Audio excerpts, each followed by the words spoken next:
But first, it's my brain dump. As Vladimir Putin butchers Ukraine, millions of ordinary Russians are force-fed a daily diet of sex propaganda to convince them of his warped alternative reality. And there's no such thing as a free press to tell the truth or hold him to account. Putin's Russia is a country where journalists are routinely murdered, literally thrown out of windows for reporting the facts. They face 15 years in jail for criticising his evil war, or the special military operation, as he so disingenuously calls it. Here in our free world, brave journalists are risking their lives daily so that we know exactly what is going on in Ukraine, where the barbaric dictator is waging genocide in a democratic sovereign country. In Putin's Russia, even his closest allies sit a football field away from their slayer-in-chief. But here in our free world, comedians can sit a few metres away from the President of the United States, hurling zingers at him as if he was the groom at a wedding. You know, I was a little confused about why me, but then I was told that you get your highest approval ratings when a biracial African guy is standing next to you. So let me just say, Joe, I'm glad that I could do my part. I think ever since you've come into office, things are really looking up. You know, gas is up, rent is up, food is up, everything. This is truly the golden era of conspiracy theories. Whether it's the right wing believing Trump can still win the 2020 election, or the left believing Joe Biden can still win the 2024 election. Well, that was Trevor Noah at the White House Correspondents' Dinner, an annual event in Washington for journalists who spend their lives scrutinising and criticising the President of the United States without fear of being killed. And amid the glamour, the black tie and the comedy, there was a very serious point here, and Noah made it rather beautifully. In America, you have the right to seek the truth and speak the truth, even if it makes people in power uncomfortable, even if it makes your viewers or your readers uncomfortable. You understand how amazing that is? I stood here tonight and I made fun of the President of the United States, and I'm going to be fine. I'm going to be fine, right? Can you ever imagine Putin, President Xi in China, or North Korea's Kim Jong-un attending a celebration for journalists whose job it is to shine a light on their incompetence, or allowing themselves to be publicly ridiculed on national television? We all know what would happen to a TV star like Trevor Noah, who dared make jokes like that at their expense in those oppressive totalitarian regimes. And that's why we should never take any of our freedoms for granted. And that's why this couldn't have come as a more timely reminder of how important it is to live in a country with a free press and freedom of speech. Well, just as mere tough talk and sanctions won't end this war, we can't defeat Putin the demon by demonising ordinary Russians. Tennis stars from Russia and Belarus are barred from competing at the Wimbledon Grand Slam tournament this year over the Ukraine invasion. It means that two of the top 10 best men's players in the world won't be at the world's premier tennis competition. That's despite both of them courageously speaking out against the war and calling for peace. Well, tennis superstars like Novak Djokovic, Andy Murray and Rafa Nadal have now all criticised the ban, and I agree with them. Muy injusto de cara a los jugadores, de cara a mis compañeros, evidentemente. I think it is very unfair for my Russian mates, my colleagues. In that sense, poor them. There's not much they can do. Poor them. At the end of the day, it is not their fault. What is happening in this moment with the war? First off, this reeks of hypocrisy. Did Wimbledon ban Stan Smith, Jimmy Connors or John McEnroe during the wildly unpopular wars waged by America in Vietnam, Iraq or Afghanistan? Of course they didn't.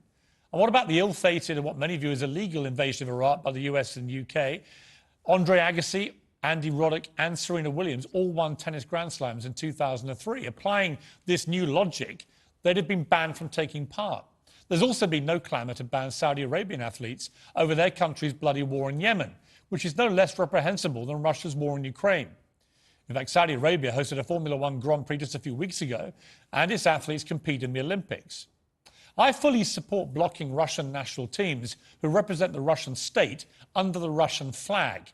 But targeting the country's individuals for blame over the behaviour of their despotic leader doesn't make sense and is part of a worrying trend.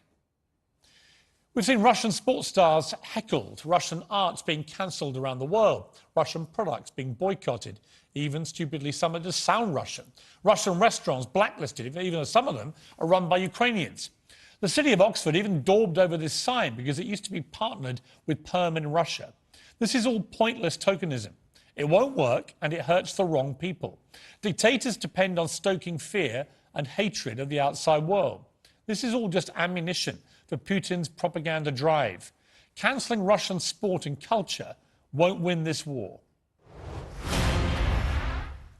Well, speaking of alternative realities, a Conservative MP caught watching porn in the House of Commons, heaping global embarrassment on Britain's democracy, has fallen on his sword, no pun intended. Sadly, it wasn't without one last blast of cringeworthy squirming.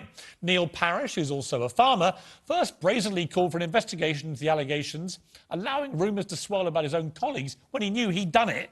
And he tried to explain it all away with an excuse that was frankly utterly ridiculous.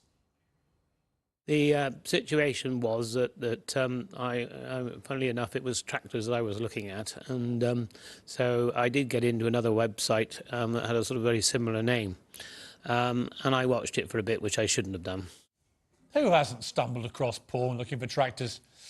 It gets worse. Parish later briefed that specifically he was searching for Dominator combine harvesters when a rather different kind of Dominator popped up. But there is a pathway to redemption for hapless Parish, and it comes in this form of his former Conservative colleague Brooks Newmark. You may not remember the name, but Newmark quit as a British government minister in 2014 after newspapers exposed him for sending lewd photos to a reporter posing as a young female fan. For years after, we never really heard anything about him again. But now it's emerged that Newmark has risked his life to almost single-handedly save over 7,500 Ukrainian women and children in the past 2 months, helping them evacuate the war zone. He raised $300,000 from friends and family to begin a bus service taking refugees out of Ukraine. From sinner to saviour. Good for him. Now, I don't believe in cancel culture, so I was obviously distraught to learn that the woman who cancelled me has now herself been cancelled. Yes, Netflix has shelved the development of Pearl, an animated series created by Meghan Markle with Sir Elton John's husband David Furnish about a 12-year-old girl inspired by influential women. Apparently it was based on her own very inspiring rags to royal riches story. But sadly, it seems nobody at Netflix shared my inspiration. The streaming giant reported very bad results last week. A direct consequence, some critics say, of their increasingly tedious woke output, including a new series about a pregnant man. Netflix stock tanked, so they've had to pull the plug on Meghan's vanity project to cut costs.